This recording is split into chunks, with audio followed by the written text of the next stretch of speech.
Welcome to Share the Stories, episode 4. And today I have a special guest on the show. His name is Joe Nakamura, and I'm super excited for him to share his story. I think he has an incredible story to share. But first, before we do that, I just want to introduce who he is a little bit. So I met Joe about 6 months ago, and in that short period of time, our friendship has quickly blossomed. I work at his gym down in Walnut, California, and just have had an incredible time, with him and the community that he's built there at the gym, training and coaching, as well as just running with the crew. It's been a lot of fun getting to know Joe and the community he's built there. And so just super excited for him to share. But, obviously he's at Run Republic now, but he's had a lot happen in his life leading to that point. And so I just want him to go ahead and start us off. Hey, Michael, thank you so much for that introduction and for having me here for episode 4. I'm really excited to be here and looking forward to running many more miles with you and enjoying the smiles as well, not just putting in the grind and running. But I am looking forward to sharing my story with your viewers, your audience, and with you today, and hoping that some of these events that I'm going to share and that we're going to talk about leading up to where I am now at 42 years old, being the owner of Run Republic, which is a retail running store and fitness studio. I'm hoping that some of these things that I share will inspire people and just help people relate to those difficult times that we go through and how to look forward to those wonderful times where we're on the top of the mountain and just enjoying life. So where to begin? So with my story, I think starting at the age of 5 is good because I had some significant events happen at that age. So my parents got divorced at the age of 5. So some of my earliest memories go back to that, like a negative situation. So just kind of traumatizing. I remember my dad leaving, actually, packing his bags, taking off. At the time I had 3 siblings. So I have a brother that's 4 years older at the time, and a sister that's 2 years younger, and a brother that's 1 year younger. So four of you total? 4 of us total, yeah. Gotcha. Total, yeah. And so I just remember him leaving, and, everybody's crying. My older brother seems kind of lost. But I think that a lot of people go through, hard times, and divorce and family, getting broken apart is kind of a big situation, and it was definitely a defining moment for sure myself and our family. So yeah. And you were 5 at this point when this happened, and so who were you living with at this time? So then we stayed with my mom, and so to give you some background on my parents, my dad was 10 years older than my mom, and they had met right when my dad got out of prison. Okay. So he had done a few years and had struggled with, lots of things, but it was primarily drug related. And then my mom, unfortunately, she had issues with mental illness and drug addiction. And then you have the two of them coming together. It was kind of, not the ideal situation. So my dad ends up getting cleaned up as far as his drug addiction while he's in prison. Okay, so how much time passed from when he went to prison and then when he was cleaned up? I think it was just a few years. Okay. Yeah. And then but my mom, she wasn't able to get cleaned up. She didn't go through a program or anything like that. So that was part of the reason why they got divorced. Were you able to see your dad much during that time, or? No, I don't remember seeing my dad that much, and I think partly because of his criminal record, he didn't have as much custodial rights. So, but yeah, so we were living with my mom. Okay, so living with your mom, you haven't seen your dad in a little while, but he gets cleaned up and comes back into your life, and what happens next? So before he comes back into our life, we're living with my mom. She's going through her drug addiction, and it's getting worse and worse. Yeah. And there's lots of abuse going on with just different people that we're running into. So she was doing, whatever she had to do to get her fix with her drugs. And then, so that would, include, prostitution and just dragging her kids out on the streets. And, one thing that's really important to me that I always remember that's really helped define me and kind of propelled me forward in a positive manner was during that time that she'd be taking us out to these weird dark places. There would be people. I remember this lady, and I saw her a few times because I think my mom would visit some of the same places to get her drugs. And this lady would give us those little chick tracts, little Christian comic books. Oh, okay. And so I couldn't read at the time because we're talking 6, 7 years old. Yeah. So I couldn't read everything that it was saying, but the pictures are so descriptive. So I'm looking at these. So this is a comic, just for people who don't know what a chick tract is. So it's a little book. It's a comic book, and what's all going on in there? Like, what's it about? So usually, there's a bunch of different ones, and but usually it's like it'll be a story, and it'll show something bad happening in somebody's life. Maybe a husband and wife get in an argument, and then the husband gets in a car accident, and then his life flashes before his eyes. God shows him his life like a movie theater, and shows him all the bad things that he did, or all the times that he walked away from the Lord, or turned his back on the Lord, or and so in these comic books, they're just well drawn, I would say, and almost just from the pictures, you can kind of see how humans struggle with things, but yet there's a creator that's there to help and that loves us. So they're basically presenting like real, tangible problems, but sometimes maybe in a deeper way, and sometimes maybe a more dramatic way to help kind of like pinpoint, a struggle or a trial in somebody's life, and then showing the resolution maybe to that problem. Is that? Yes. Yeah. And so in lots of those comic books, I would see the struggle, I would see the resolution, and then I'd ask my older brother, who's that? And he's like, oh, that's God, that's Jesus, and I'm like, okay, and then what do we need to do so he can save us? Yeah. So we would huddle up. So you were like 6 or 7 at this point. So this is at an early age that you began seeing that. Yeah. Yes. And so we would hold those comic books, and, we didn't have other toys and all these kind of things that a lot of kids may have had, but we had our stack of comic books that we would hide in the house. And so when things were going bad with my mom and strangers and people that would come over to the house, we would, go hide in the corner or whatever and pull out our comic books and read it. And then at the end of those comic books, usually, it's the person praying and asking Jesus to save them, right? Yeah. So we would pray and we would ask Jesus to save us and just be crying and trying to get him to save us, like physically save us from that situation. Yeah.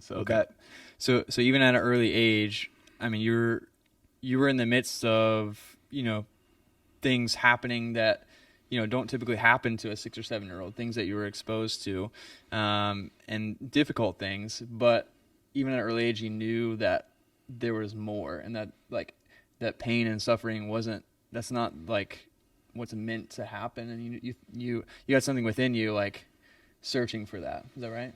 Even at an early age? Yeah, that's definitely right. And I think when I tell people sometimes about my story if somebody asks me like how I came to be happy at the place that I'm at now, or how I have a positive perspective on a lot of these seemingly negative and bad things that have happened in my life, which, there's no doubt about it, divorce and, and drug abuse and that kind of stuff with your parents and that kind of, physical abuse that we were going through. Those are bad, negative things. But people ask me, how you have a positive outlook at that. And it's like, well, or how did you come to know that there was a God or somebody that cared for you? And I say, well, evil introduced itself so quickly into my life. Yeah. And so I see I thought, okay, the devil's real because there's these people that literally, I mean, it sounds crazy, but literally there were Satanists that my mom fell into a little circle with. And I remember those things like they did crazy things. We had goats. They brought goats to the house Yeah. and animals and did sacrifices and weird stuff. So I think seeing that at such a young age, I was like, well, there must be a God and a savior. If there's a devil, there must be a Jesus. Yeah. So, and then I had those comic books. So Yeah. yeah. That's cool. And so, so like I said, even at a young age, you already had that thought going through your mind. And obviously, I know where you're at now, and that's grown tremendously. So there's other things that have happened in your life to make that happen. And so we want to get there. But so you were with your mom, you were going through these difficult times. She was struggling with drugs, and you and your siblings were kind of being pulled along through that. So like, what kept you going, and what happened next? So if we fast forward a few years of that going on, so to where I'm about 10 years old. So my mother's mental illness and her addiction, plummeted to a point where she called up my dad and was like, "Hey, I need you to take the kids. I can't handle them anymore. And, I am having problems with my drugs and all this kind of stuff, and I need to get help." Yeah. So at the time, my dad was dating my stepmom. Okay. So they were just, dating at the time. And so we go to live with my dad and my future stepmom. And that was basically a physical situation where we got pulled out of, really abusive situation and pulled into a better situation living with my dad and stepmom. But that was a 1-bedroom, one bathroom apartment. And I don't think my dad was prepared to get a phone call all of a sudden that he's getting all 4 of his kids back. And then my stepmother had a child, so now there's 5 kids. So was this kind of like kind of spur of the moment? Was it like spur of the moment? Yeah, as far as I know and can recall, there was no discussion. It was just kind of like, "Hey, tomorrow you're all going to go live with your dad." Yeah, I was like, "Where's that?" Because I'd never been to his place. Yeah.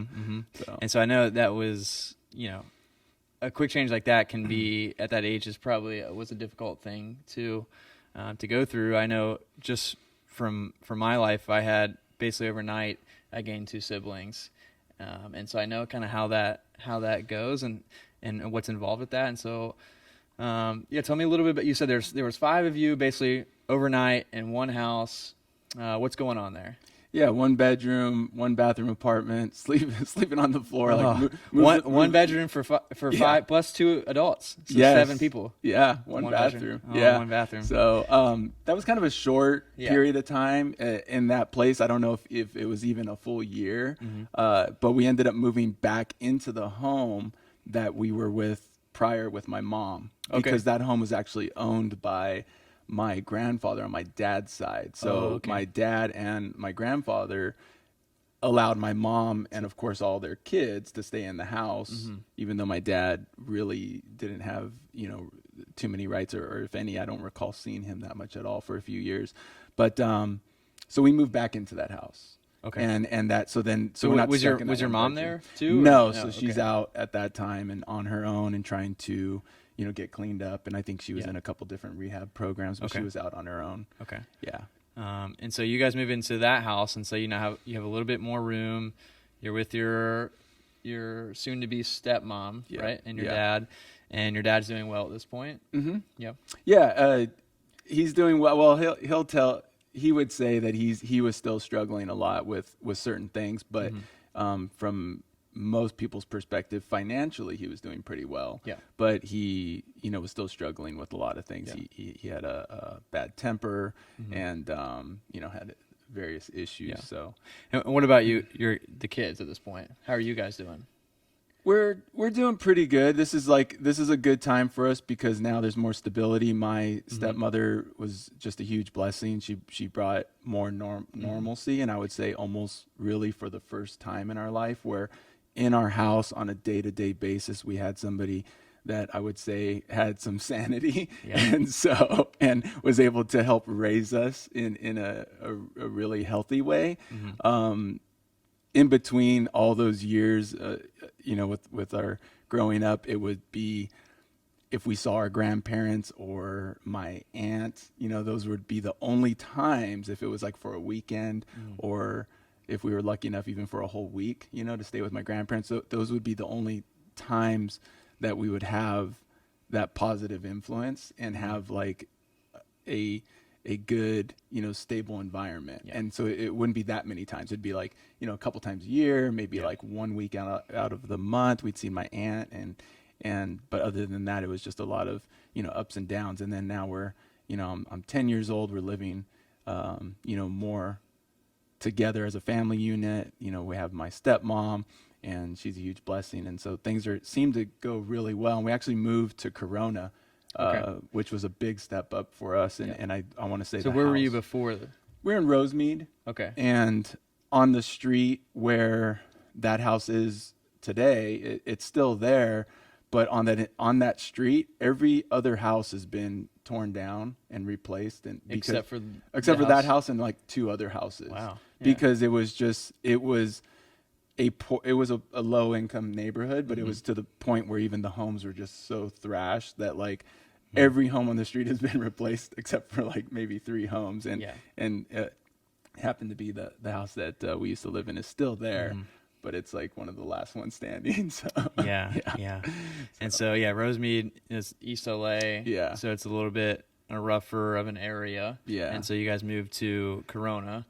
And brand new home. Yeah. It's a little bit safer, a lot safer. And you have a positive influence, with your stepmom and your dad's becoming that too at this point a little bit. And so you're how old at this age? So I'm 10. We 10. Moved. We were just briefly moved back to that Rosemead house. Then they ended up, I don't know if they sold it or whatever, but we moved to Corona. Yeah. And so 4th grade coming to Corona, and feeling like things are moving up, and then everything seemed pretty good. Made friends just like a normal kid, and then 3 years later, I'm 13, and we get the news that my mom passed away. So she passed away of a heroin overdose. Gotcha. And I was completely devastated, and I didn't, because between that time, those 3 years, I was still praying to God. We weren't going to church. I wasn't raised in that environment. My dad would not tell you that he's a Christian at this point. So we never went to church. I had a Bible that somebody gave me in 7th grade. And so I would study it, but I'm just trying to teach myself, right? So you have a 7th grade, just trying to read the Bible, right? Trying to teach yourself, trying to figure it out, and actually kind of in hiding, because my dad was not, he was against it. Gotcha. Yeah, because I had asked a couple times if I go to church, and he said no, and he would say things that I'm sure that a lot of people have heard, Like, So you're trying to learn the scripture, trying to teach yourself, you're praying, and your mom passes. And so like, how did you handle that situation? Not well. So it was, because what I would be praying for so many years was that I could just grow up. I literally would pray, Jesus, please help me wake up tomorrow, and you're in control of time and eternity. So can I just wake up tomorrow and be 18 years old so I can get out from under my dad and rescue my mom and go find her? So I would be in tears praying with everything that I had. Like, can I just, like, I thought it was like magic, So I was thinking like, you're God, you can do anything. Just wake me up tomorrow, a man, so I can go find my mom, because I know she's out there struggling and I can take care of her. And so that was my main prayer all the time, was just, my heart was, I felt so disconnected from my mom, but I just wanted to see her. And then getting this news that she died was just like, what? So I was really angry actually at God, and I started to doubt. I started thinking like, well, he can't be real. Because you've been praying over and over and over again, you know, for this one prayer to be answered, and then it doesn't get answered, and something even worse happens, and then I can see how at that point in your life you're like, you start to become angry, like, why can't you hear me? Are you real? Like, what's going on? And so like, how'd you get through that? How'd you work through that? So I started rebelling, really. I just didn't, that little Bible that I had that I was studying, I stopped studying it. And I just started getting in trouble and kind of disconnected. I just felt really disconnected from a lot of things. And I think the overarching, like overbearing thought that I kept having was like, why was I even born? You know, because from day one, it's like I'm born into a family that's broken, and there's a lot of abuse and violence and stuff. And then, you know, and everything, it just seemed like I was on this continual drop into a valley from my birth all the way till 13 years old, right? And there was maybe some flat ground there when my stepmother came in, and maybe we were going uphill, going to find a mountaintop, you know? But like right when things started to seem like they were getting good, it was like, oh no, it's getting way worse. Now you lost your mom and she ain't coming back, you know? So yeah, then I just started to get in trouble and, you know, typical things that you see the adolescents do, right? Getting in fights and stuff in junior high and those kind of things. So I think after a couple years went by, though, I did run into a group of friends that they were Christians. Okay. And for the first time, I wanted to go to church where I was going to get, you know, taught by somebody. And I felt where I could like approach my dad again and ask him if I could go. Yeah. So these were, I mean, if you're going to approach your dad about that, that's obviously a pretty big influence in your life to make that, you know, desire happen, especially as you were working through the loss of your mom and the, you know, the anger that you felt because of that. And then so something big had to have happened to kind of switch that a little bit. And so like, how were these, you said your friends were big influences. How were these people, you know, influential in your life to make that happen? You know, so I just saw that they seemed happy, and I saw, you know, a complete like family unit that wasn't a mixed family or a broken family. It was like, you know, the parents that were married and their kids, their, you know, biological children living with them, and they're the same age as I am.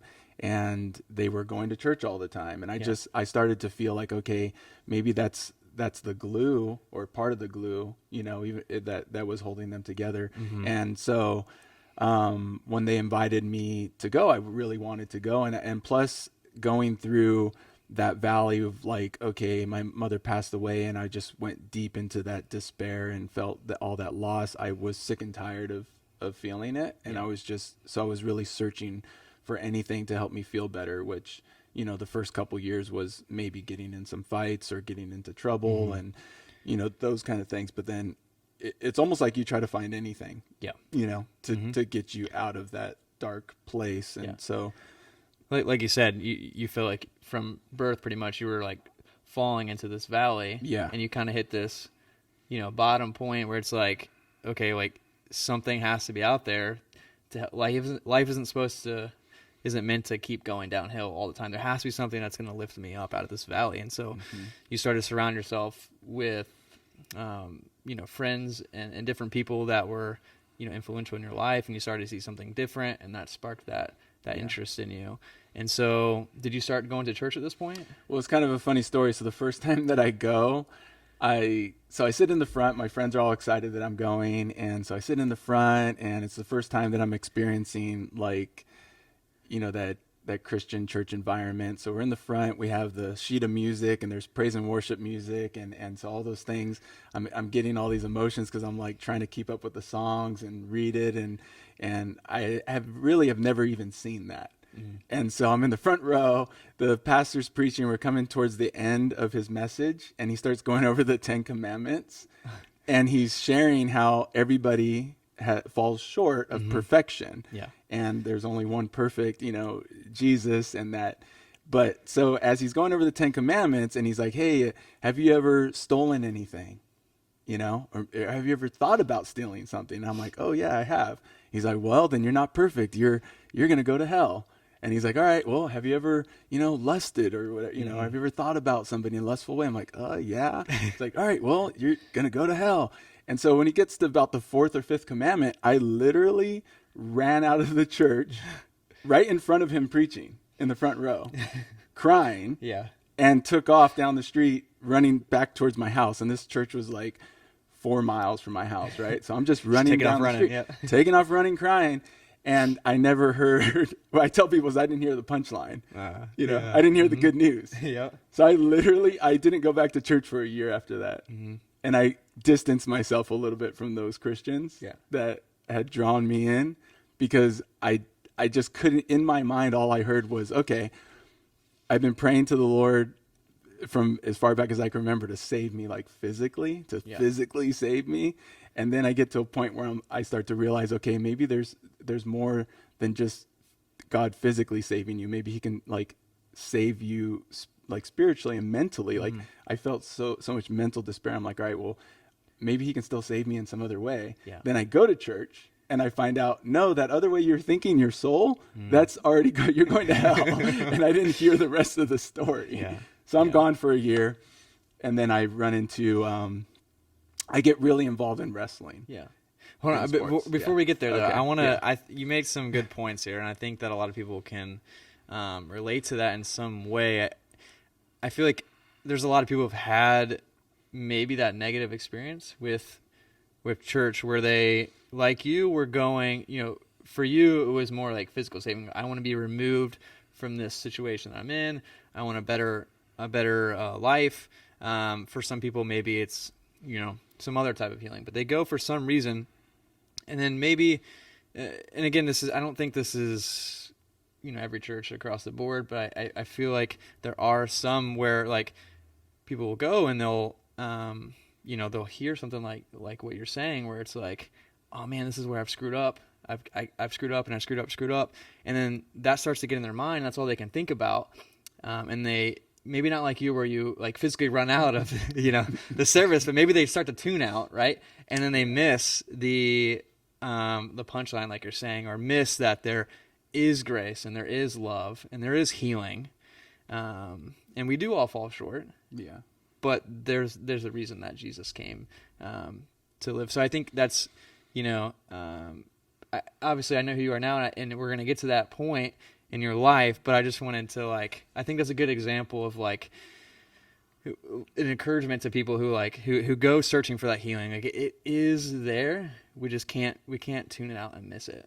And so, but do you have anything to say about that? Or do you agree? I agree. And I see that, now where I'm at now. And sometimes when, you try to reach out to somebody about, or people find out that I'm a Christian and they start asking me questions, but in a manner that they have this guard up and this wall, and I will start to share, and I'm a little bit more, conscious of what I'm saying, or conscientious of what I'm saying in relation to, I don't want to condemn them or say anything that's going to push them deeper or farther away from the Lord. And, For sure. And really, so there's certain scriptures because of my experiences that stand out to me. Yeah.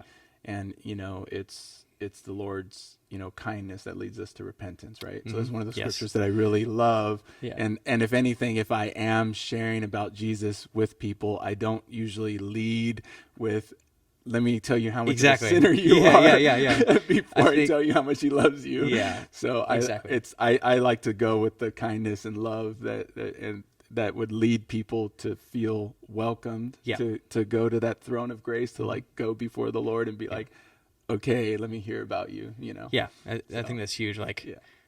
We have to show love first and foremost, right? Right. Yeah. And that church, that church, just so you know, I went back later and I loved that church and I still love that church. It's just that in my head, I'm not sure that, anybody could have prepared for a 15-year-old completely confused kid be sitting in the front row and to run out without hearing the message, because I know for a fact at that service people got saved and gave their life to the Lord and had a great experience. I just left. I physically ran away. So and I think there is, God still used that in your life because he led you to where you're going to go next, right? And so what happened next? So I tell people, it's my love for physical fitness, and that kept me physically alive, right? And especially with me just running all over the place and trying to get away from things and being in environments that were physically abusive. When I started one amazing thing that my dad has always maintained is whatever was going on with him spiritually, he's maintained a certain consistency and a desire to be physically fit. Yeah. And he's been a great example of that. Even today, at 70 years old, he can do more pull-ups than I can. I've actually seen, you've shown me a video. He's like, he can even do like, what's it called when you do like a rollout with your feet on the floor? Yeah. It's insane. Yeah. I've never seen a 70-year-old ever be able to do the Yeah, things he that can just do reps. Yeah. Right? Yeah, It's super crazy. Easy. Yeah. He can He's do the so Jack strong. LaLanne push-ups on his fingertips. Yeah. I can't do those. I don't know. So yeah, he's always been a good example of that. And whether he was, trying to force his kids to exercise or just leading by, the one thing is he's leading by example. So I can't deny that, I have no excuse to let my health go. So anyway, so throughout all of these things, I was wanting to be physically fit. I saw the benefits of it. I saw that it was a good thing. And so I really started to get into that in high school, and it was primarily through the sport of wrestling. And so I joined the wrestling team. Okay. And that's where I end up really seeing the Christian life, kind of lived out through one of the wrestlers. And it was to a point with me where it brought a lot of curiosity to draw me back to want to try to go to church again. So again, so you're this time through wrestling, but you're surrounding yourself with positive influences in your life, and this one person particularly on your wrestling team began to show you like what it might really mean to follow Christ and what that looks like and how that changes your life. And so that thought started to enter your mind, and what happened next? So he was a year older than I was, and he had moved from Fullerton out to Corona, and he was Korean.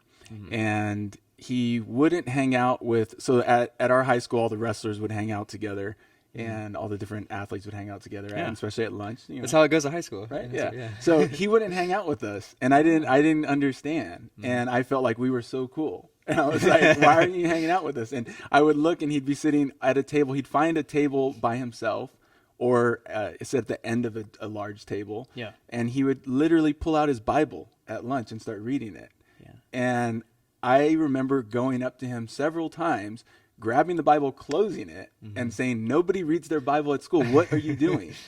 And I would put it in his backpack and be like, get up and come hang out with us. And then he would like laugh, and sometimes he would walk over to us, and as soon as he walked over to us, then he would just walk back and read his Bible again. and so I was totally confused. I was like, he seems really cool. He's a great wrestler. He kicks my butt half the time in the room. We were one weight class apart, so we trained together. Okay. And I'm sitting here, and so I was really close with him. Like if you've competed in athletics, or especially like a martial art or wrestling, where you're literally sharing blood, sweat, and tears with the person that you train with. Oh yeah. Yeah. Yep. So you get this bond, and with him it was just different. I was like, I don't understand this different side of his life. And everybody else, I felt kind of like I understood them more. Yeah. We were just typical teenagers. Yeah.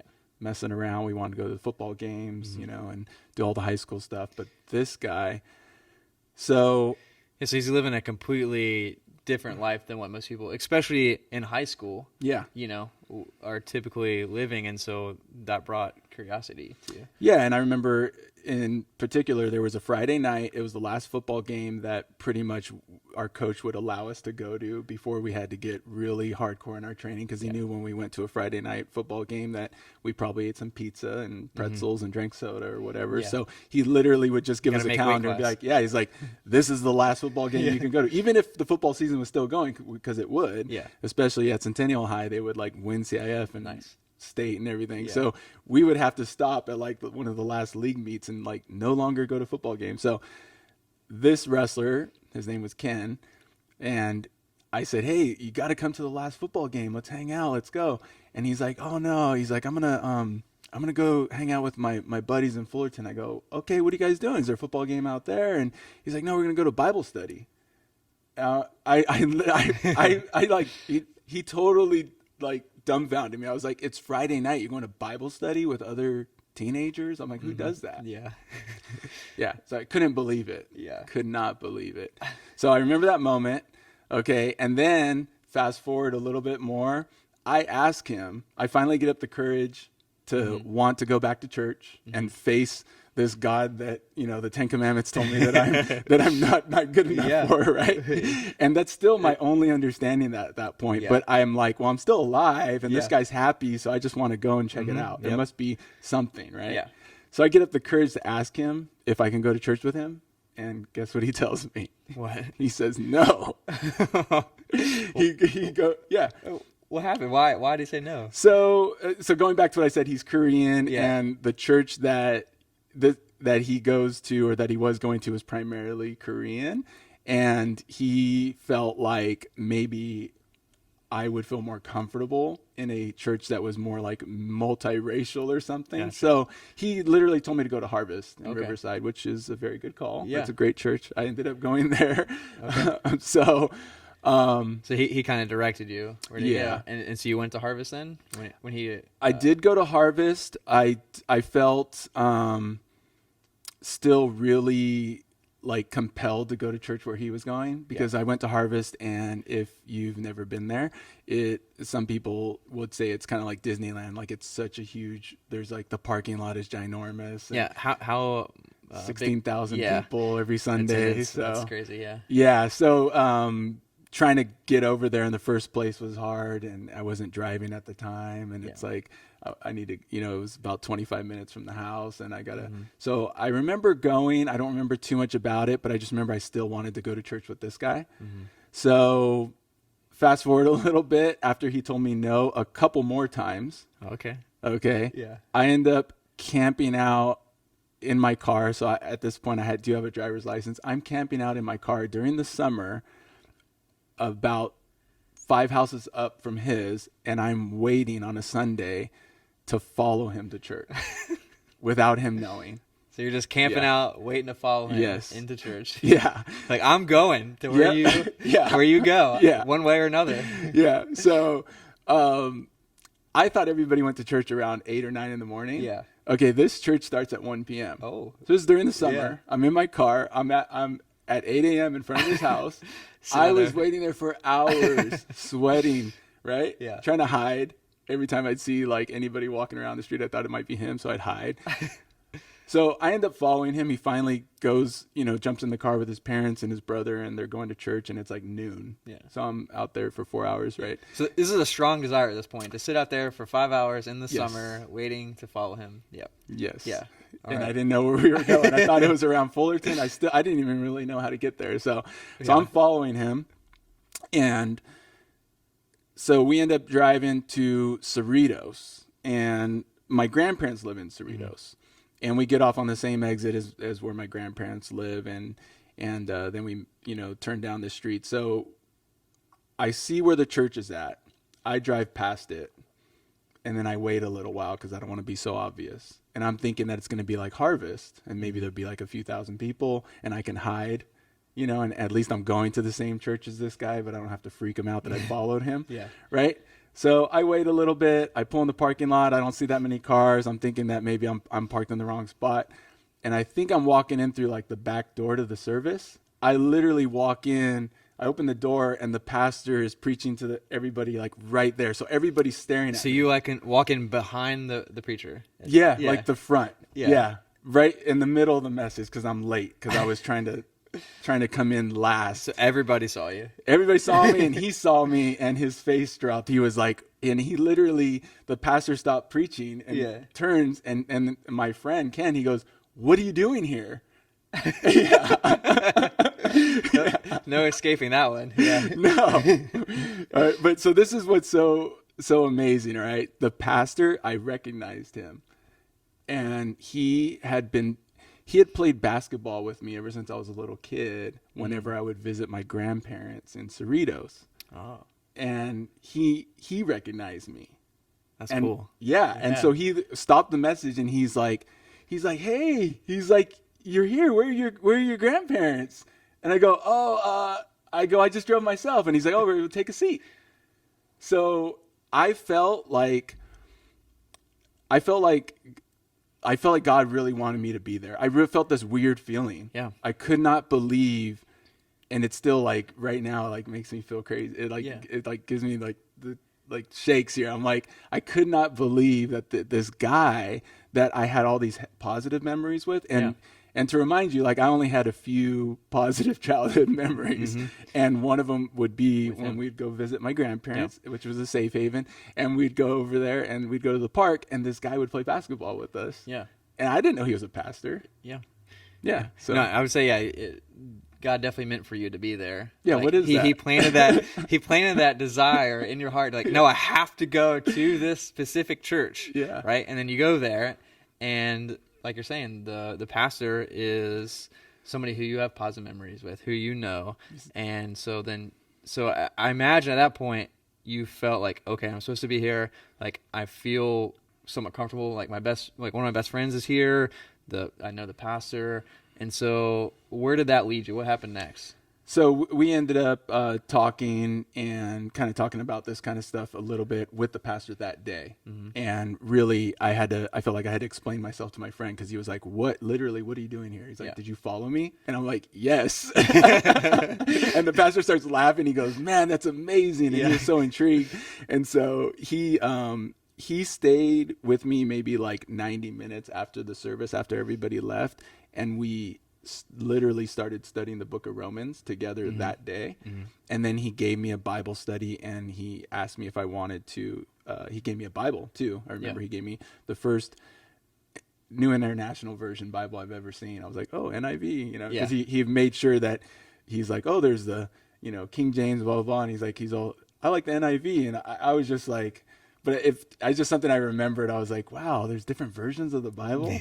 But so all this amazing stuff, right? But yeah, so he started the book. He wanted me to start this Bible study with the book of Romans. Okay. And he asked me if I was wanted to come back early and meet him at like 10 a.m. Yeah. And we would do Bible studies before church every Sunday. That's awesome. And then that kind of evolved into midweek Bible studies as well.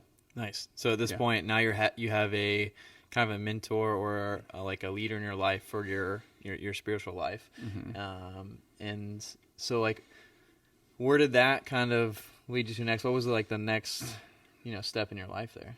So, so it's like a 45-minute drive from Corona, and I'm driving a 1977 Buick station wagon that gets like 10 miles per gallon.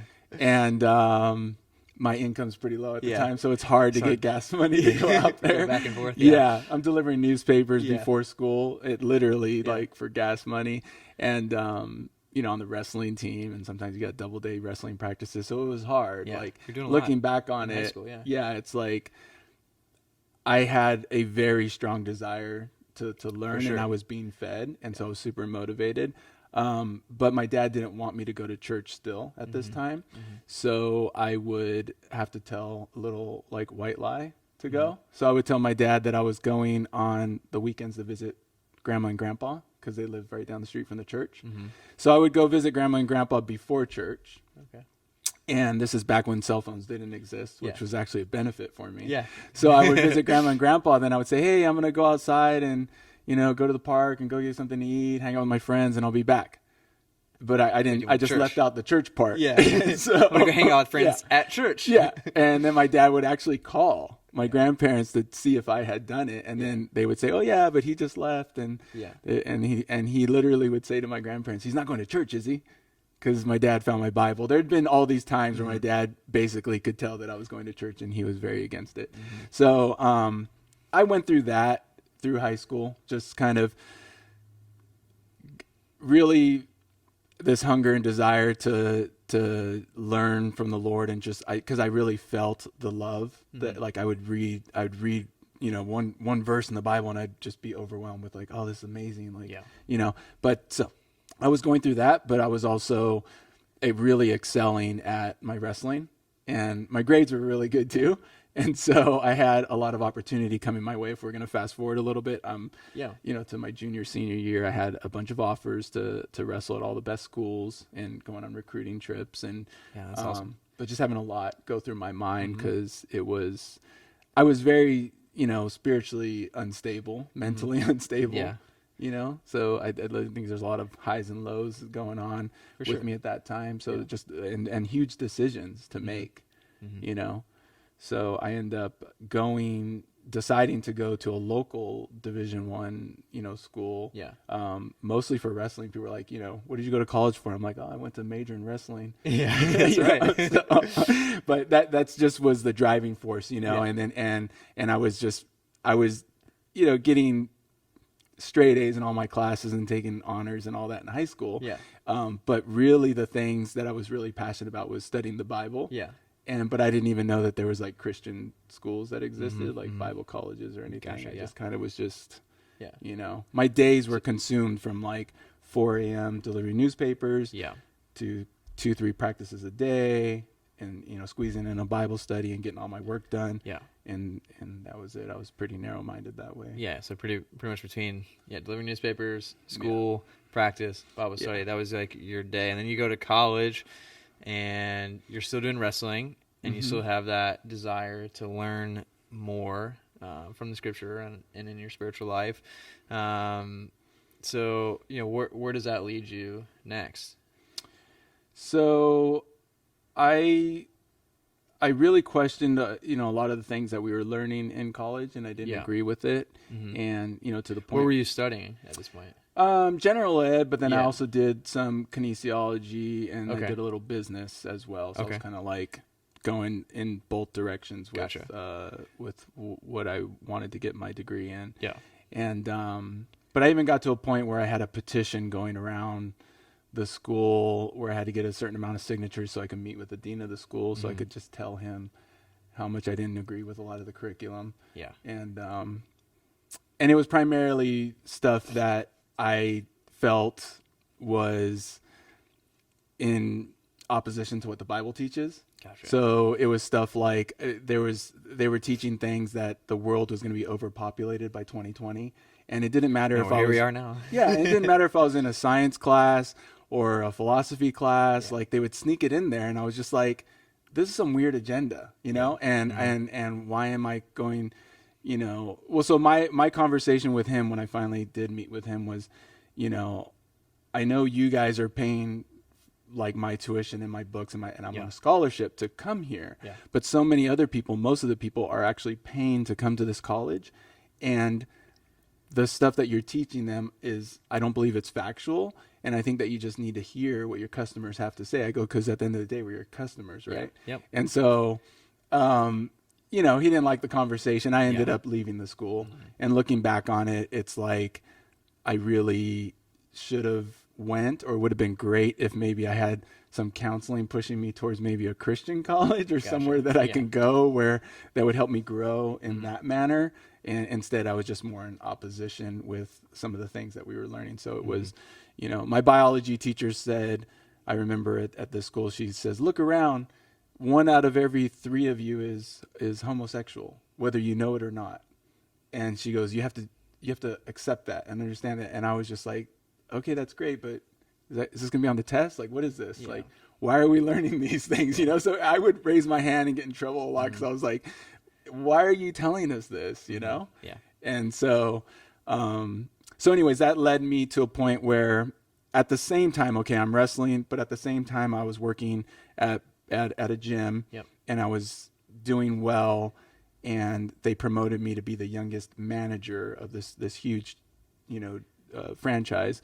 And so I was 19, and So you were managing your own gym at 19. I was offered the management job, and on my second interview, I declined it. Okay. But I ended up taking another position with another company that was a personal training company. Okay. And at the time, my base pay was $18 an hour, and then commissions, and this is like 1999. So that's pretty good. Yeah. Yeah. And so I ended up quitting college and just like getting the the little golden handcuffs. Yeah. To go into the fitness industry, like even further. So I'd already been working as a trainer for a couple years, and then I ended up dropping out of school, thinking that okay, I'll go back or find the right college, or maybe I'll go to Bible college. At that time, I heard about Calvary Chapel's Bible College in Marietta, and but then I ended up, working 50, 60 hours a week. And As goes the trainer life normally. yes. Yeah. So, yeah.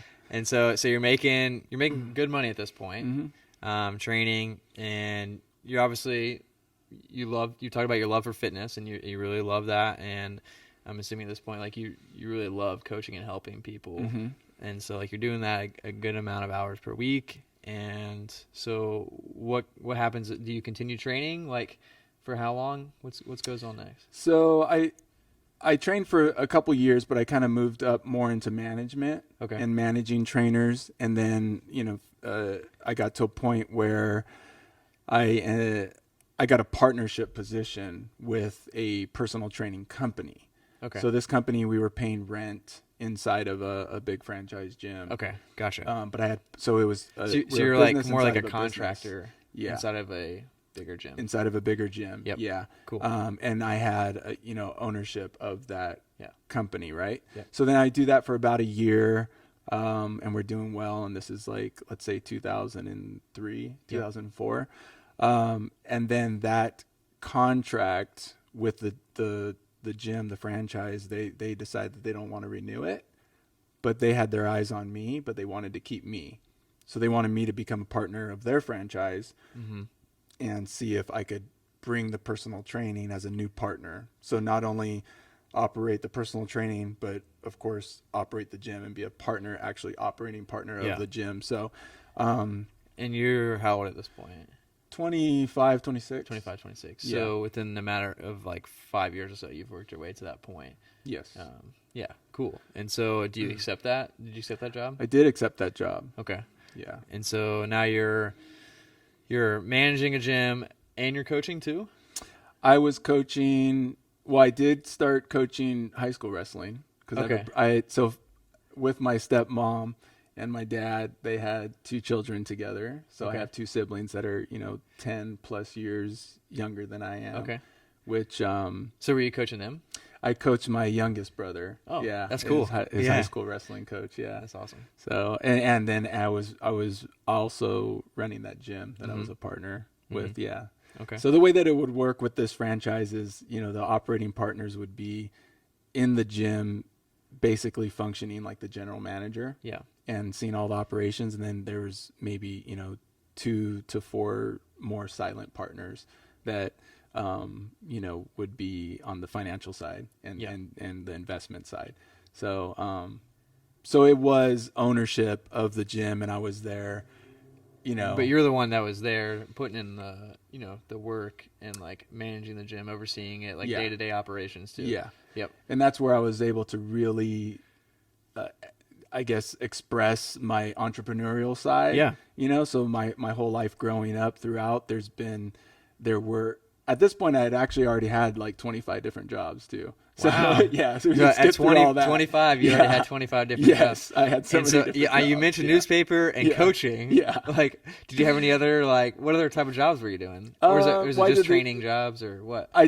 So when I was going to school at Cal State Fullerton, I did start my own training business. Okay. And so through the certification, one of the certifications that I got, almost all of them, they have a little chapter in there on, how to run your own business as a trainer. Yeah. So I started my own. I had my own. And this is like you're like 19 college. or 20? Yeah. Starting a business. 18 and 19. And I had clients paying me. That's crazy. Yeah. And the college gym, they let me use the gym. And I even asked them, I said, hey, is it okay if I train people here? I have my insurance. I have my liability, release the liability for you guys. So I had everything drafted up. And thankfully also one of the assistant coaches on the wrestling team was a lawyer. So he's like, I think the college will be okay with it. Like, you've released them a liability, you have insurance. So I was taking clients already. So that was one of the jobs. I worked, that wasn't paying all the bills though. Yeah. Right. So then, I had worked at a coffee shop, kind of like a Starbucks, but it was, they didn't survive, but I did that for a while. Okay.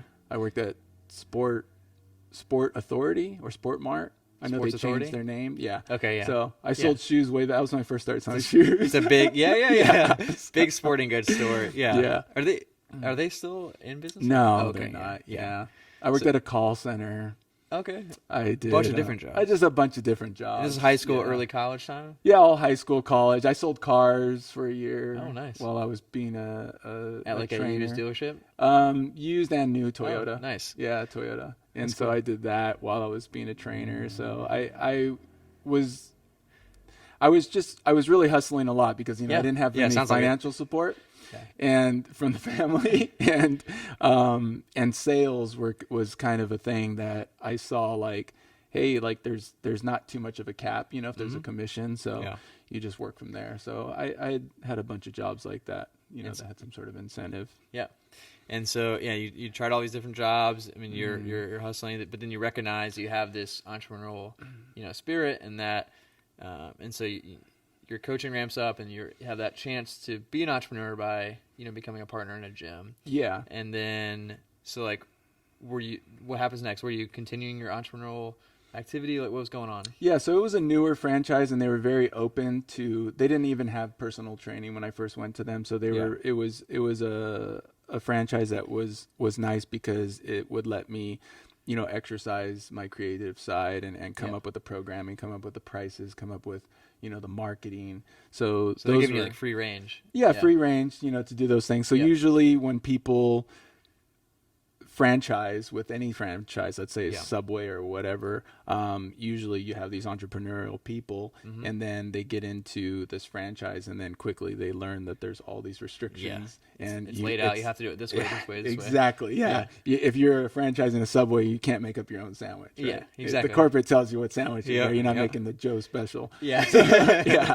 So, and so usually it becomes like a very adversarial type relationship, right? So, with this franchise, it wasn't that way initially.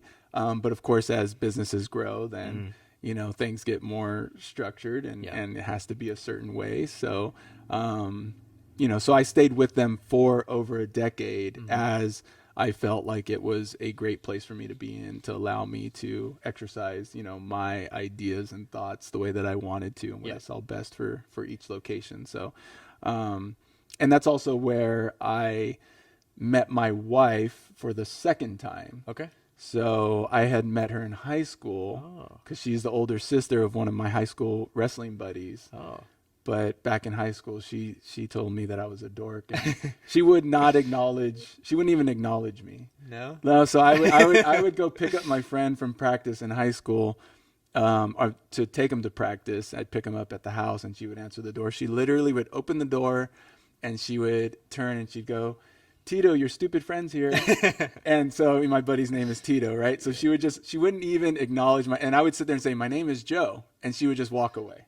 Yeah. Right. And so she's a year older than me. So in high school, girls a year older. That's a big difference. Yeah, you're not cool, And then every wrestling season, I would shave my head and I'd be all like emaciated because I'd be starving and pale, so I look like a skeleton. Yeah. So she definitely wasn't talking to me, right? Yeah. So, but fast forward to when I'm a trainer in the gym, and then I'm you a chance. Yeah, now she gives me a chance. So, and she happened to she actually was on the schedule with one of the trainers for an introductory appointment, and I saw her name, and I told the trainer, "Hey, I'm going to take this appointment." Nice. and my idea was I was going to put her through a mean workout for being mean to me all these years. This is what you get. Yeah.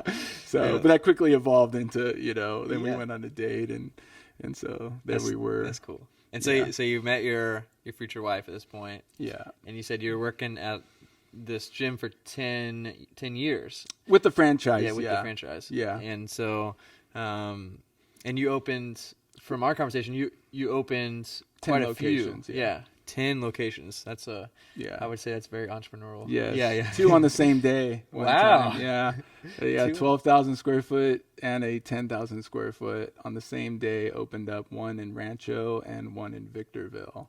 Wow. So I was having some long days there where I would driving between the two of them. Oh yeah, for sure. Well, pretty much spending the night in my car. So did you just these 10 different locations, were you just constantly driving around to each one throughout the week, checking on them? And and it would be, so my wife and I, so we get married and, we have our first child. Okay. Now when we were dating, all right, so she had already had a child from a previous relationship, and he was young. So he was 3 when I, first started coming into the picture. And I think if you look at, my life being brought up with the broken family and then having my stepmom come in as a blessing, I think, God does all these things in all of our lives, and you can, he prepares you, right? Or he gets you ready for certain situations. So I really felt like this little 3-year-old boy was my boy.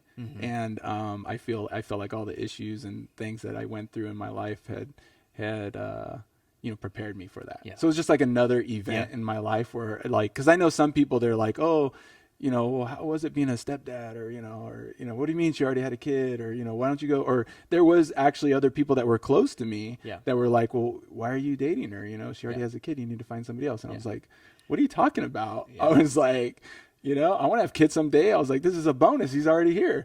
Like, I don't even have to wait. So, but anyway, so we have our first kid together.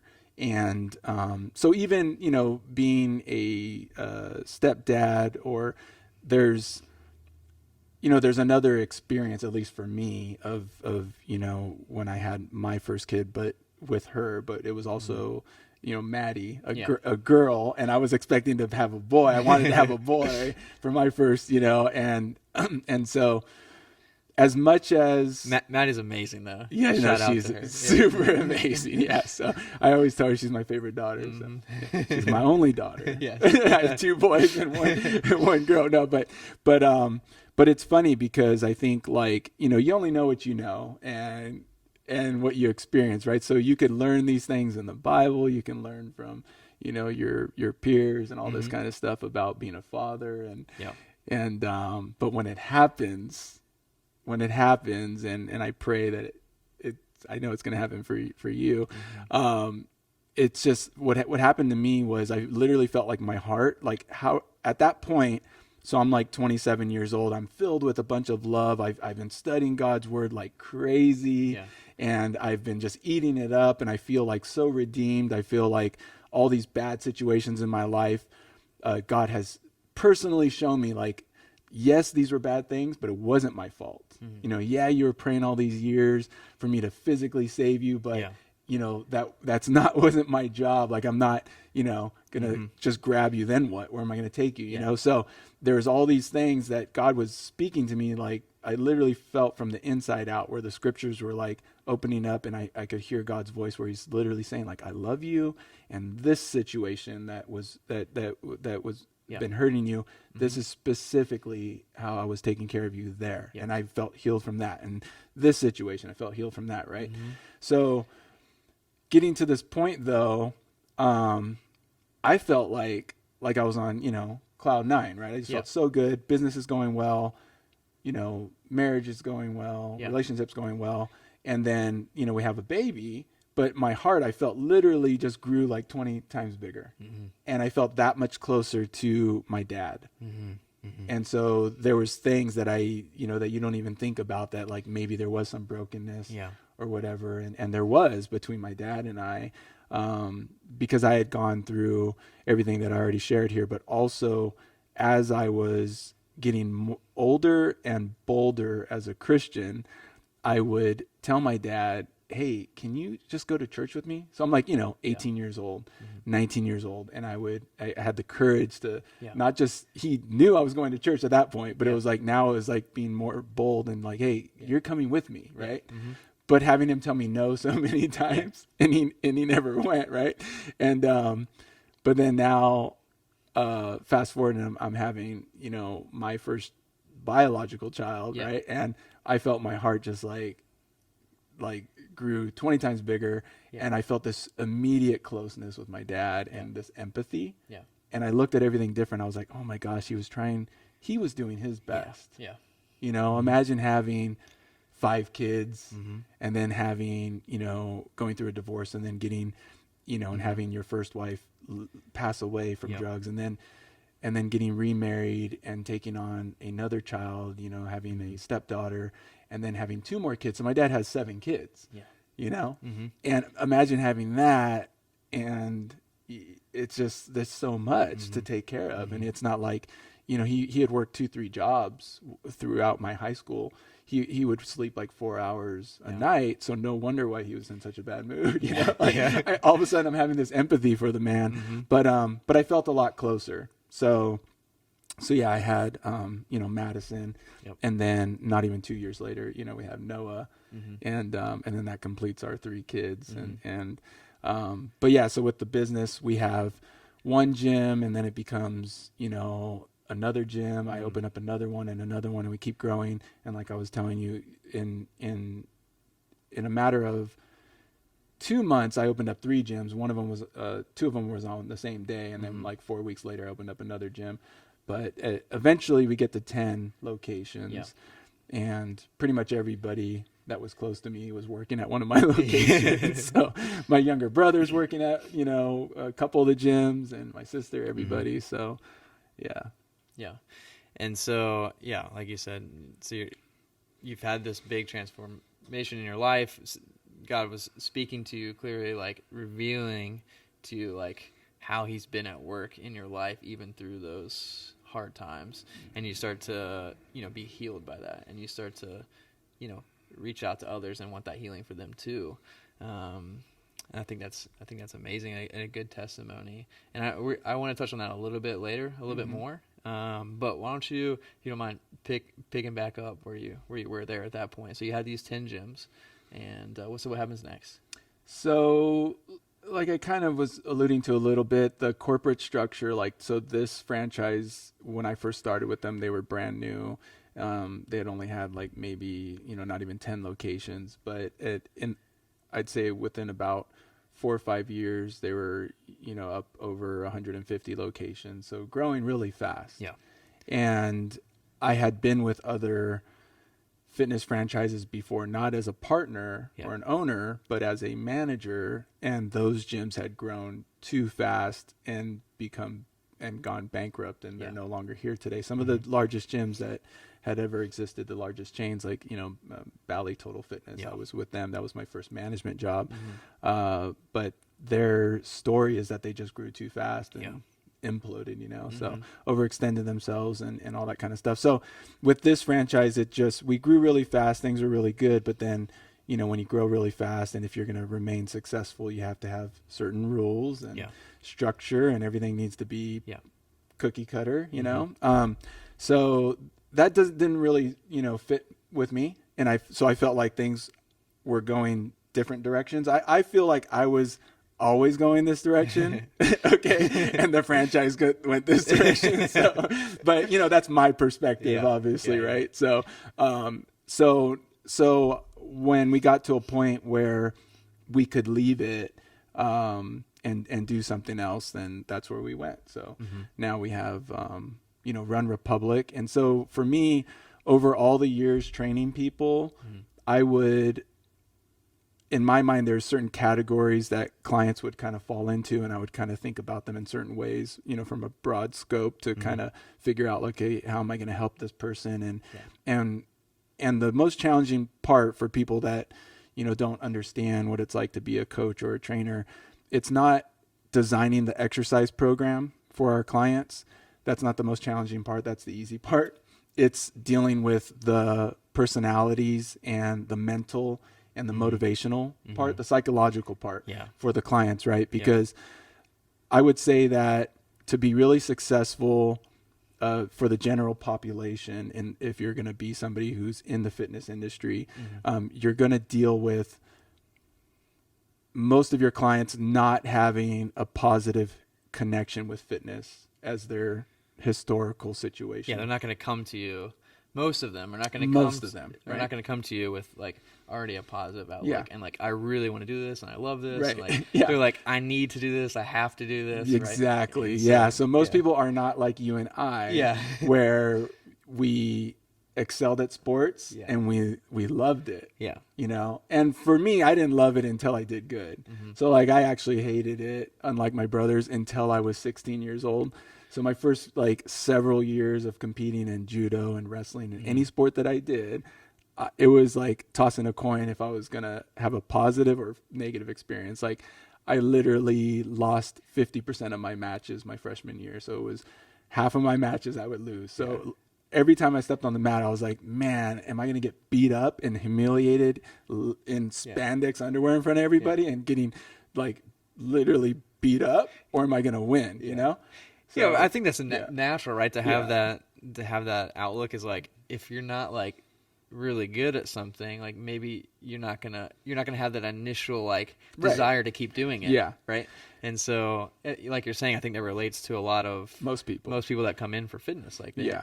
And thankfully my dad kept pushing me. Yeah. So those were some of the struggle points as we were growing up where, you know, I would be upset, like, you know, my dad's making me do this and I want to fight him, like, hey, I don't want to go to practice anymore. I don't even want to wrestle. You're making me do it. Yeah. But now we talk about it and I'm like, Dad, thank you so much for pushing me. Like you're the only person that would have pushed me that hard, you know?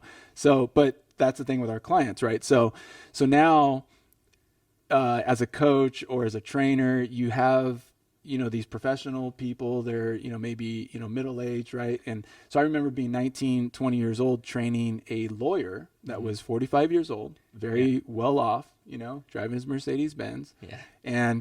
And he's the customer. He's paying me, you know, thousands of dollars to train him. I'm 19 years old. And then he's telling me, hey, I'm the customer. I don't want to do this workout today. I'm the paying customer. I know you're my trainer, but I don't want to do squats today. Right. And he's trying to get out of the exercise program that I designed that like scientifically would get him to reach his goals. Yeah. But he doesn't want to do it. And now he's pulling, you know, I'm the lawyer, I'm older, I'm smarter, I'm the paying customer card as all these reasons why he doesn't have to do this workout, right? Yeah. So the hardest part, you know, is not the designing the workout, it's the, you know, mental component and, you know, training people and coaching people from that perspective. And so for sure, not everybody has a positive outlook you know, most people don't. But I think that can change, right? Yes. Just like you're saying, like you got better at wrestling and you started to enjoy it more. And it's like most people that come in, like a lot of them have never done any physical activity. Right. And so like if you've never done something, you're not gonna be the best at it. Yeah. And it might not feel good, you know, when you're first starting it. But like you said, you kept showing up, your dad kept pushing you, and I think the same thing, like when clients keep showing up and, you know, weeks have passed and a couple months have passed and they're like, get past that initial, you know, fight, then you know, starts to feel good. Yeah. Then they start to, I've had lots of clients and that have like come to me like, I don't like exercise, but I'm here just because my doctor said I need to be. Yeah. And then 3 months down the road, they're like, you know what? I actually do like this. You know, thanks for pushing me. Right. And that's what brings me back to Run Republic. Yeah. So throughout the years, one of the tools and one of the things that I would use to try to bring that positive experience and positive connection with fitness for my clients. And this is, and not just my clients, like all the clients at all the gyms, all the locations, right? Because I had teams of trainers at every gym, right? I had, you know, some gyms had 50 employees, you know, like 50 coaches, and some gyms, you know, maybe just 10 or 12. So we're just talking thousands of clients, right? So I would look at all the data and I would talk to a lot of them all the time. And I would see that the number one thing, and everyone in the fitness industry, I think, knows this, the number one thing that people want is weight loss. And they want to look different, right? They want to look what they think is going to be looking better. They want the scale to drop. They want to drop those pounds, right? Yeah. So if these clients are coming in and they don't have a positive connection with fitness, what I saw was that they didn't experience sports for the most part the way that we did. Any type of sport. Yeah. They just didn't stick it out with, you know, they weren't on varsity. They didn't win their matches, whatever, right? They didn't do it. And they never got to that place of where they were feeling good at a younger age. So now fast forward, they're older, they're struggling, and all they can think about is, I want to do this because my doctor said I need to lose weight, or, you know, I want to look better. But so what I would do is I would start introducing those clients to running or walking. So I would start getting our clients to do 5Ks, and I would talk to the trainers, hey, just get your clients to do a 5K. Yeah. And they'd be like, you know, why? And I'm like, it's such a positive thing because it is a sport. Yeah. And I go, and it's not about the scale. Yeah. It's not about the scale. It's not about how they look. And it's just about going out there and feeling good. And there's a little performance aspect to it. And the clients that are ready will start thinking, they'll say, okay, well, what's a good 5K time? And then, then you can look at your client and you can say, oh no, 30 minutes and 10-minute miles. Let's do it. And then you get them redirected off of the scale, and they're thinking about performance. And so we know if you're just exercising all the time, if it is performance and you're having fun and you make a game out of it, the scale is going to end up being where you want it to be. You're going to look better at the end of the day if you're able to stay motivated and stay more on the mountaintops and not drop into those valleys where, I lost 20 pounds, but I blew it over the weekend. I gained 10 back, And so I was able to see this yo-yo going on with the weight loss clients. And I was like, you know what, let's connect them with the running community. Cause I felt, even though I didn't grow up as a runner, I had done a few 5Ks, and I knew friends that were in cross country, and they just seemed like a very welcoming, like positive community. So even throughout the, 13 years that I was with that one franchise, even prior to that at Bally Total Fitness and with this other personal training company, I would use 5Ks, 10Ks, half marathons as, ways to get people connected in a positive aspect with fitness and performance. And so it was kind of laying the foundation to like Run Republic. Yeah. No, I think that's huge. For me. Yeah.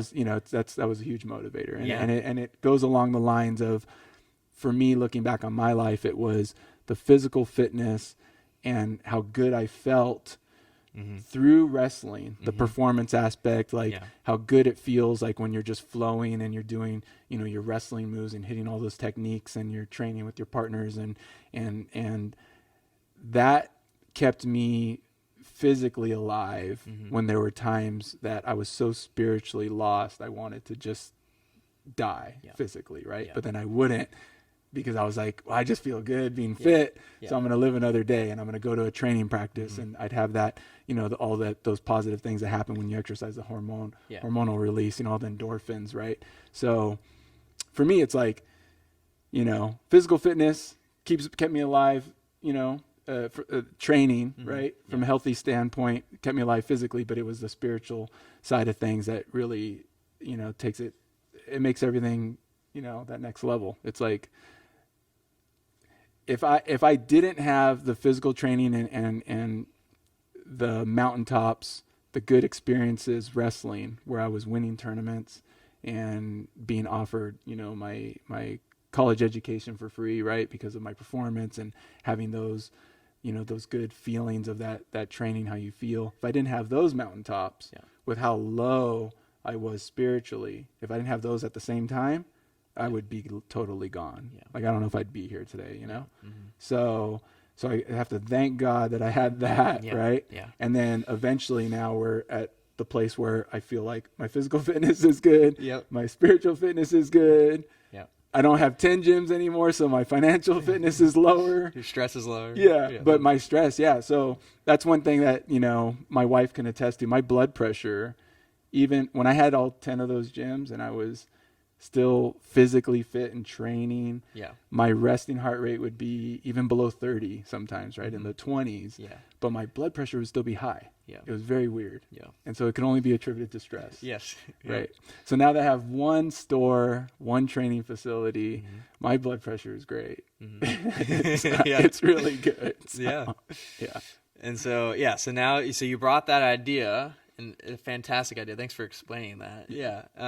To Run Republic, and that was one of the driving forces in starting it. And you had this idea, and it's blossomed, and you've had Run Republic now for 3 years. 3 years, a little over 3. And so, tell us just a little bit about Run Republic and and what you do there. So Run Republic is a retail running store, specialty retail running store, and a fitness studio. So I feel like everybody who's coming in to buy shoes is, they have something to train for.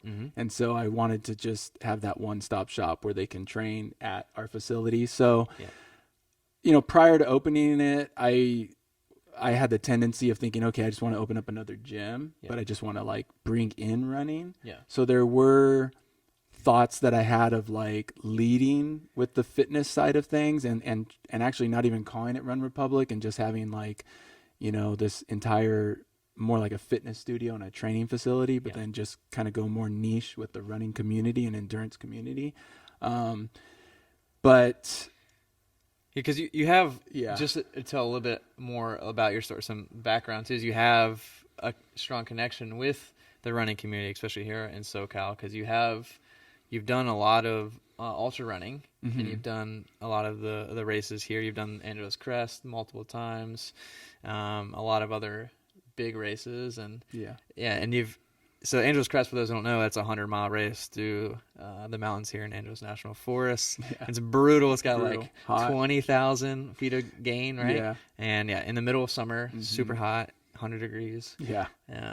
So just to brag on Joe a little bit, you crushed it. How did you finish it? You got like I got 12th. 12th, overall. yeah, I crushed. got the last. I was top 10 to the last like 3 miles, and when those guys sprinted past me, I was like, "You can have it." I was at mile 98. Yeah. I was like, "I'm not going any faster." And you've also 12th at Angeles Crest, and you've also done Western States 100.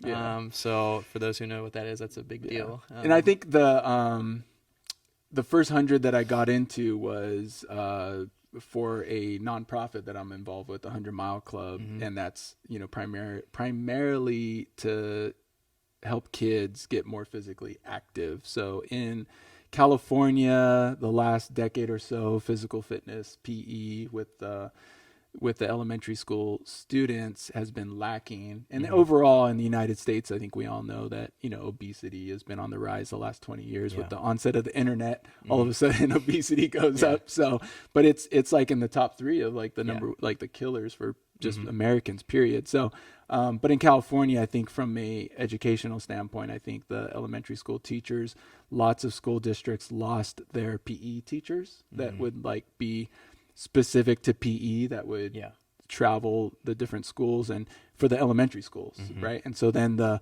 4th grade teacher or 1st grader, the K through 6 teachers, they had to teach the regular curriculum plus PE. And I think that extra burden just kind of like brought the level of PE down, unfortunately. And so, thankfully though, when I first discovered that people are crazy and do run 100-mile races. So, I actually read a book that a client gave me. So I was training a high school kid, and he read the book first called Ultra Marathon Man, where Dean Karnazes tells these stories of running, over 100 miles. Yeah. And so he read the book. He gives me the book. I'm reading it, and I remember putting it down and thinking, this is fiction. Like, this is not true. Right. Yeah. So I Google 100-mile races, and because I'm living in the Corona area and the 100-mile club headquarters is in Corona, when I Google 100-mile races, the 100-mile club pops up on Google. And so I click on it, and it's all about this kids program where they challenge kids to run or walk 100 miles in a school year. And so all that really like touched my heart, because their program's only $10. They have a free program, but the program that really shows the most benefit is the one that costs $10. And that's because the kids, they earn a shirt, and they earn a bracelet and a pencil. And then at the end of the year, they earn a really nice gold medal. And I looked at it right away. When I was a kid, I wanted to do all these sports, but having, few siblings, then, more siblings, and then my dad working all these jobs and just not earning enough income. When I would ask him, hey, can I do this? Can I join this team? He would say, well, I can't be everywhere at once. And that means that all 6 of your brothers and sisters want to do it, and that's going to cost way too much money. So the answer was always no, right? But there was no $10 a year. It's only $10 a year for the 100-mile club, right? So the reason why we did judo was because it was only it was also very inexpensive. The judo was like a nonprofit. So, but anyway, so I Google 100-mile races. There's a 100-mile club. It's $10 a year. But at the same time that I am reading this book and I Google that, they're also, for the first time ever, they're challenging adults to run 100 miles in 24 hours around a track. And to raise money for the 100-mile club. And it's a dirt quarter-mile track. It's a lot of laps. Yeah. So at this point, 400. yeah. So I read the book, and I was 30 years old, and I quickly did a marathon. And I thought, okay, prior to doing the marathon, I thought, okay, I'm going to do a marathon just like Dean Karnazes. Then I'm going to run a 100-mile race. But right after my marathon, I took 2.5 months off. I didn't run at all. I was so sore. Yeah. And I told myself, a marathon's good enough. I'm done. I'm not running 100 Not miles. running 4 of those in a row? No, not doing it. Not doing it. Yeah. But then, anyways, the 100-mile club, like, it was in my mind, and I looked at it again. And every time I look at the website, it motivated me. So I signed up for the 24 hours around the track. And how far did you get in those 24?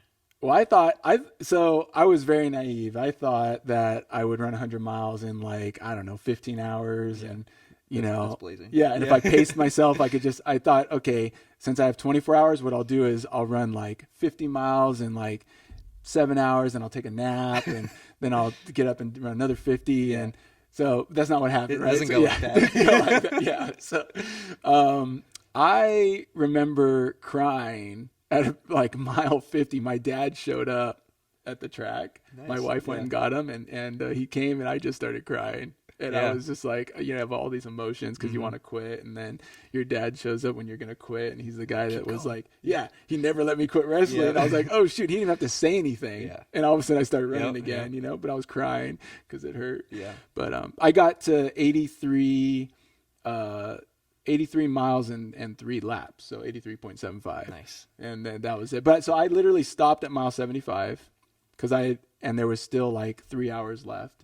But I convinced myself that 75 was a nice even number, kind of, And I changed my clothes, took my bib off. I was walking up to the race director, which was the founder of the 100-mile club, Kara Lubin, and I was going to give her my bib, and I was going to tell her, all right, I'm done, 75 miles. Yeah. Never doing this again. Right? And so, but because it was a fundraiser, I had told a bunch of people, to sponsor me. Yeah.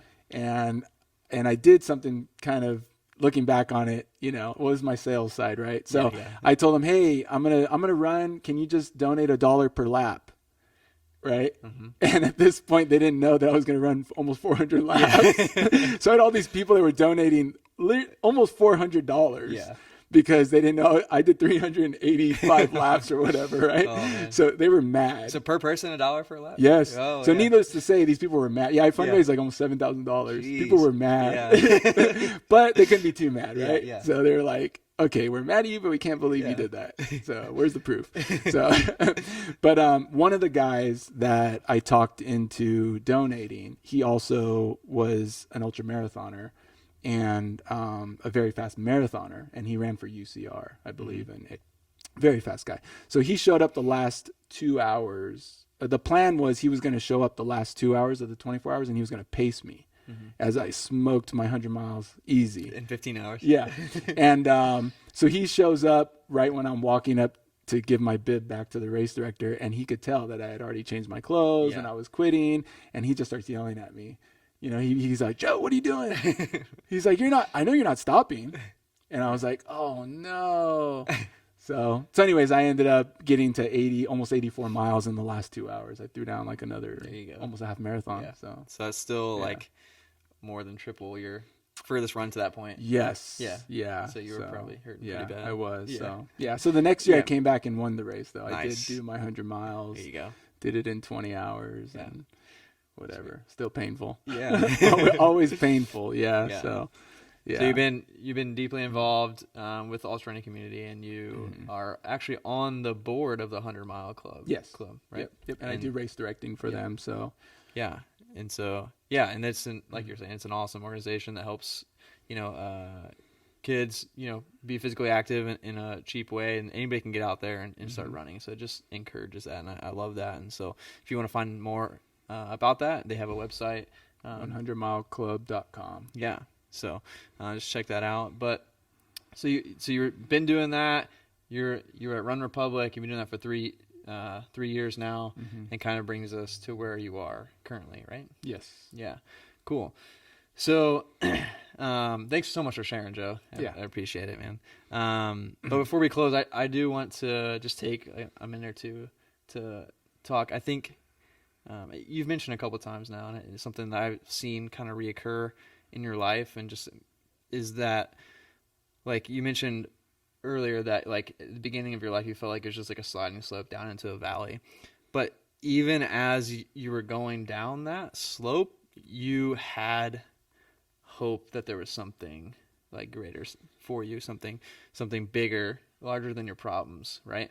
And like even at those like big points in your life, you still had that hope and that outlook. And even after your mom died, like you were angry with God, but you knew you still had hope that he could bring you through that, right?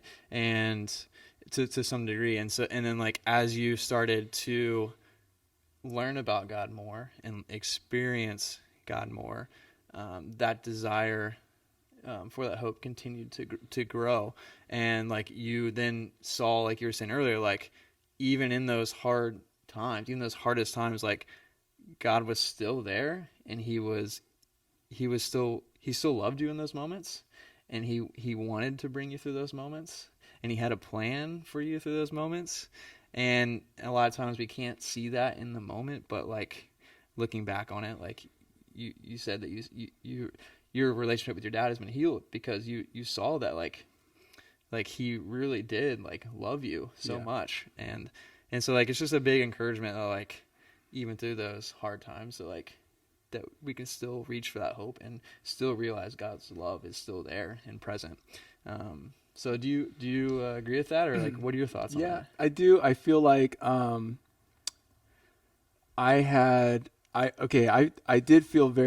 actually felt very hopeless, right? Mm-hmm. Growing at like through the first 15, 16 years of my life for the most part. Yeah. But I kept reaching for something. Yeah. And I think, that's where the kind of the big picture where God uses people to help people. Yeah. And so it was the Christians that were just out there on the streets in the areas that they knew people were going to look for drugs or to prostitute or, and so Christians were handing out those chick tracts. Right. Mm-hmm. And so God was using people there. Right. Yeah. And then even as crazy as it sounds, just seeing churches on the street and the crosses or like the little messages that sometimes that they'll put on their board, the sign on the side of the street that just says like, like hope for another day or even the name of a church, like New Hope or something like that. Right. New Beginnings, right. Those names, right. Those things would literally at my most hopeless times, I would just see those things in my head. I would be like thinking about how hopeless I was, and then literally see a church as I'm walking down the sidewalk and be like, well, there must be something here, Yeah. And, but yeah. So God kept revealing himself. In some way. Yes, in some way. Even in those hopeless times. Yes. And even when I didn't even really know it, I didn't know him. I tried to know him, I mean, I didn't know him on the level that I do now, but I was trying to know him as much as you can. Mm-hmm. And then I think the hope kept growing as I kept hearing his word and studying it and people speaking that life into me. So like, like the Bible, one of the verses I really like, right? The Bible teaches that, that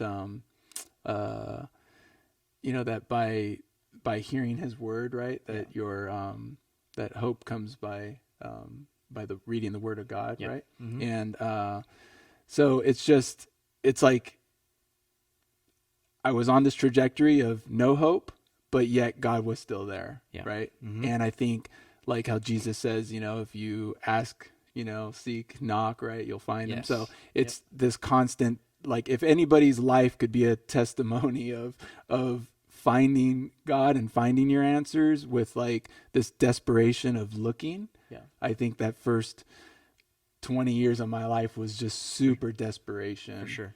Of looking. Yeah. And him constantly revealing himself more and more and more and more, and those unique ways where, like when I walked into that church and there was that guy that I played basketball with who was the pastor. Mm-hmm. I mean, what is that? Yeah. That's so crazy, right? Mm-hmm. So stuff like that. Yeah. So I totally agree with that. Yeah.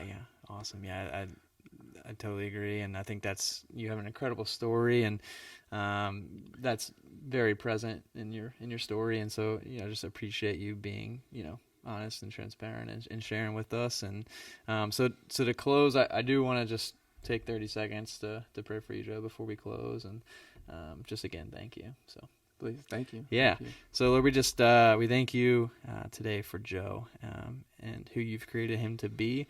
We thank you for the hope that you give. We thank you that even in the darkest times, Lord, and the hardest things that we go through in life, that you just give a little ray of hope, a little.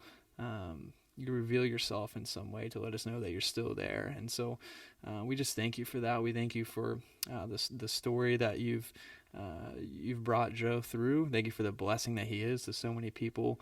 And we just pray for him as he continues to move forward in his life, that you continue to reveal yourself to him, and that they grow closer, that you and him grow closer together, Lord.